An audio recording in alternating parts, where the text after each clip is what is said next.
Avengers Infinity War is finally here. Yahoo! But who are these goofy looking aliens with strange names who work as Thanos' henchmen? Let's find out, together, as a team, like the Avengers. At this point, everyone knows Thanos, the big, bald, purple-headed space guy who loves accessorizing almost as much as he loves death. But you may be less familiar with his dastardly henchman, the Black Order. Luckily, I'm here. As you may have guessed, the Black Order are not very nice, but they do have a penchant for black leather. They are also more than just your regular henchmen, as is to be expected of a group called the Children of Thanos. And before you say it, I know they're not called that in the comics, they're just called that in the films. Nice try, Internet. The Black Order was first introduced in 2013's New Avengers number 8, which actually makes them younger than the first Avengers film. We're old. Deal with it. Now they're taken to the big screen to wreak havoc on all our favorite heroes, and also Hawkeye, at the behest of their master, Thanos. The 4 members of the Black Order, narrowed down from the original 5 in the comics, each have unique powers. Let's begin with Proxima Midnight, which I believe is Latin for last calls in a few hours, who wields a spear that contains the power of a supernova and transforms into arcs of light that never miss their target. Good for her.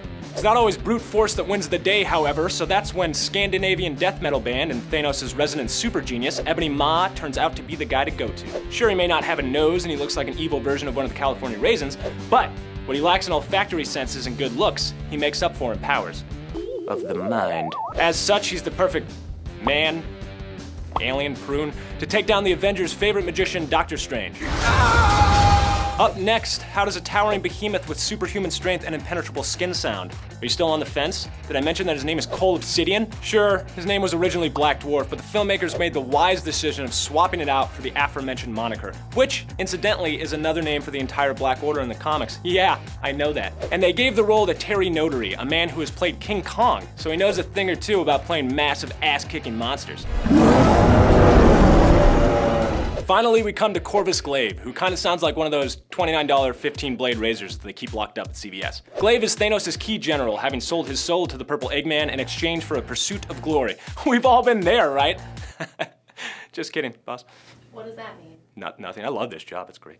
Corvus is married to Proxima, and oh yeah, he's immortal, as long as his weapon, a glaive, stays intact. Corvus Glaive's impervious glaive is also capable of cutting through any substance in the known universe, be it the nearly impenetrable rare metal of vibranium, or the slightly harder substance known as refrigerated butter. It's really hard to cut.